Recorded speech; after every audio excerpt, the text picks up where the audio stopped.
மனதில் எல்லாம் களவு போக வழியில்லை.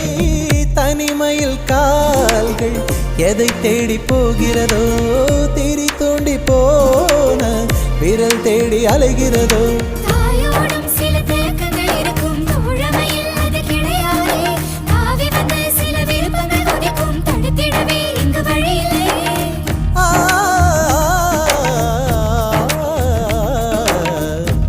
காணும் காலங்கள் கரைந்தோடும் நேரங்கள் கரையாத கோலம் போடுமோ.